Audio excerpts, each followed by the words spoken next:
안녕하세요. 오늘은 차별하지 말라고 하는 제목으로 말씀을 나누도록 하겠습니다. 성경 말씀은 야고보서 2장 1절부터 9절까지의 말씀입니다. 내 형제들아, 영광의 주 곧 우리 주 예수 그리스도에 대한 믿음을 너희가 가졌으니 사람을 차별하여 대하지 말라. 만일 너희 회당에 금 가락지를 끼고 아름다운 옷을 입은 사람이 들어오고 또 남루한 옷을 입은 가난한 사람이 들어올 때에 너희가 아름다운 옷을 입은 자를 눈여겨보고 말하되 여기 좋은 자리에 앉으소서 하고 또 가난한 자에게 말하되 너는 거기 서 있든지 내 발등상 아래에 앉으라 하면 너희끼리 서로 차별하며 악한 생각으로 판단하는 자가 되는 것이 아니냐. 내 사랑하는 형제들아, 들을지어다. 하나님이 세상에서 가난한 자를 택하사 믿음에 부요하게 하시고 또 자기를 사랑하는 자들에게 약속하신 나라를 상속으로 받게 하지 아니하셨느냐. 너희는 도리어 가난한 자를 업신여겼도다. 부자는 너희를 억압하며 법정으로 끌고 가지 아니하느냐. 그들은 너희에게 대하여 일컫는 바 그 아름다운 이름을 비방하지 아니하느냐. 너희가 만일 성경에 기록된 대로 내 이웃 사랑하기를 내 몸과 같이 하라 하신 최고의 법을 지키면 잘하는 것이거니와 만일 너희가 사람을 차별하여 대하면 죄를 짓는 것이니 율법이 너희를 범법자로 정죄하리라. 미국에 못생긴 사람 연합이라는 단체가 있습니다.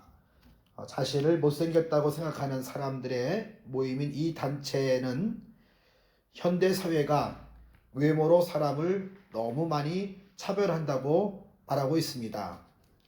이를 구할 때에 가장 많이 언급되는 조건이 바로 외모라고 하는 거죠. 깔끔하다, 단정하다. 이러한 말은 조금 순화된 말 같지만 결국에는 외모를 본다는 소리이죠. 그래서 이 못생긴 사람 연합의 주장은 외모가 아닌 다른 능력으로 우리가 평가되기를 바란다고 하는 그러한 것이지요. 실제로 이 단체는 외모를 따지는 구인 광고를 낸 항공사나 회사를 찾아가 항의하는 운동을 벌이기도 하고 법원에 고소를 하기도 했습니다. 그러나 법원은 못생긴 사람의 기준이 모호하다는 이유로 이 고소를 기각했습니다. 그런데 실제적으로 이 못생긴 사람의 연합의 회원들은 대부분 평범한 외모를 지녔고 못생긴 것과는 관계가 없는 사람들이 많다고 합니다. 사람들의 시선을 맞춰 자신을 평가하지 말고 하나님의 기준에 맞춰 자신을 생각하시기를 바랍니다.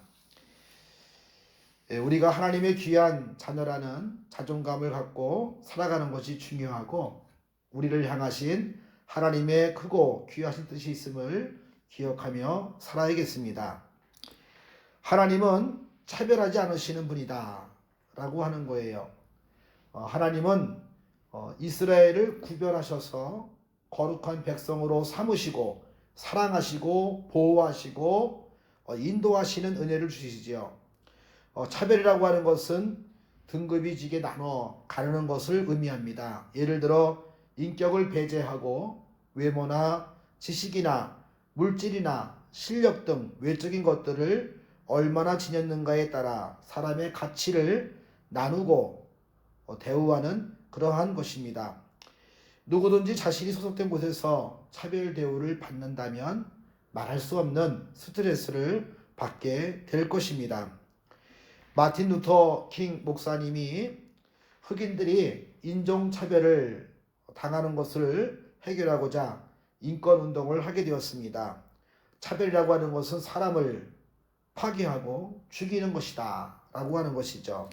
이 마틴 루터 킹 목사님께서 이 링컨 기념관 앞에서 행한 연설, 나에게는 꿈이 있습니다 라고 하는 그러한 연설문이 아주 유명한 연설문이 됩니다. 그 일부를 읽어드리면 나는 오늘 오후 남부로 돌아가지만 절망에 빠진 채 가는 것은 아닙니다. 나는 남부로 돌아가지만 우리가 탈출구가 전혀 없는 컴컴한 지하 감옥 속에 갇혀 있다고는 생각하지 않습니다. 나는 새로운 날이 오고 있다는 믿음을 가지고 돌아갑니다. 나는 지금 꿈을 가지고 있습니다. 그것은 아메리칸 드림에 깊이 뿌리를 둔 꿈입니다. 나는 지금 꿈을 가지고 있습니다. 어느 날 조지아에서 미시시피와 엘라베마에 이르기까지 옛날 노예의 아들들이 옛날 노예 주인의 아들들과 함께 형제처럼 살게 되는 꿈입니다. 나는 지금 꿈을 가지고 있습니다. 어느 날 백인 어린이가 흑인 어린이와 형제와 자매처럼 손을 잡게 되는 꿈입니다. 나는 지금 꿈을 가지고 있습니다. 어느 날 단순히 자유를 얻기 위해서 집이나 교회에 불을 지르는 일이 없게 되는 꿈입니다. 나는 지금 꿈을 가지고 있습니다. 이마티오가 당해야 했던, 맥그루더가 당해야 했던 잔악행위가 없어지고 모든 사람이 품위 있게 살 수 있는 날이 오는 꿈입니다. 나는 지금 꿈을 가지고 있습니다. 어느 날 내 아이가 내가 겪어야 했던 젊은 시절과 같은 것을 겪지 않고 또 그들이 피부 색깔 대신 인격을 기준으로 평가를 하고 평가를 받게 되는 꿈입니다. 나는 지금 꿈을 가지고 있습니다. 어느 날 이곳 워싱턴시의 흑인들이 돈만 있으면 어느 곳에서든지 집을 사거나 쇠를 들고 집을 가질 수 있게 되는 꿈입니다. 그렇습니다. 나는 지금 꿈을 가지고 있습니다. 어느 날 이 땅에서 아모스의 예언이 실현되고 정의가 강물처럼 흘러내리며 진리가 거대한 분류처럼 흐르게 되는 꿈입니다. 나는 지금 꿈을 가지고 있습니다. 어느 날 모든 사람은 평등하게 태어났고 창조주로부터 생명, 자유, 행복, 추구 등 양보할 수 없는 권리를 받았다는 제퍼슨의 말을 인정하게 되는 꿈입니다. 이렇게 여러 꿈이 있다고 하는 이야기를 했는데 그 가운데 차별이 없는 나라, 차별이 없는 공동체, 차별이 없는 후대의 모습에 대해서 꿈을 가지고 있습니다. 오늘 성경 말씀을 보게 되면 야고보서 2장 1절에서는 영광의 주님을 믿는 성도들이 사람을 차별하지 대하지 말라고 교훈하고 있습니다. 그러면서 초대교회에 있었던 부자와 가난한 자를 안내할 때의 차별의 모습에 대해서 이야기하고 있습니다. 만일 너희 회당에 금가락지를 끼고 아름다운 옷을 입은 사람이 들어오고 또 남루한 옷을 입은 가난한 사람이 들어올 때에 너희가 아름다운 옷을 입은 자를 눈여겨보고 말하되 여기 좋은 자리에 앉으소서 하고 또 가난한 자에게 말하되 너는 거기 서 있든지 내 발등상 아래에 앉으라 라고 하는 차별이죠.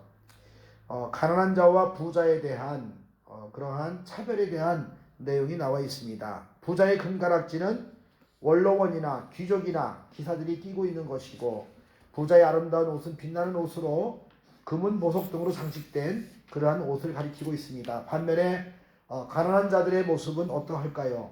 금가락지 대신에 노동으로 붉어진 뼈마디만 앙상하고 행색은 남루했다고 하는 것이지요. 겉모습으로 사람을 판단하던 교회 성도들이 부자에게만 집중하고 가난한 자에게는 너라는 호칭과 함께 의자의 발판 아래에 앉으라고 했다고 하는 것이지요. 자, 서로 차별하는 행위는 어떤 죄를 범하는 것일까요? 너희끼리 서로 차별하며 악한 생각으로 판단하는 자가 되는 것이 아니냐.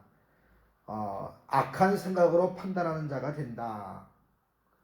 이 악한 생각으로 판단하는 죄도 큰 죄인 것을 보게 됩니다. 차별이 없으신 하나님은 가난한 자에게도 여러 가지 은혜를 주십니다. 하나님의 자녀로 선택해 주시고 믿음의 부유함을 주시고 하나님 나라를 상속해 주십니다. 퀴즈 문제를 한번 잘 풀어보세요. 사람을 차별하지 않고 하나님의 백성으로 지켜야 할 것은 무엇인가요?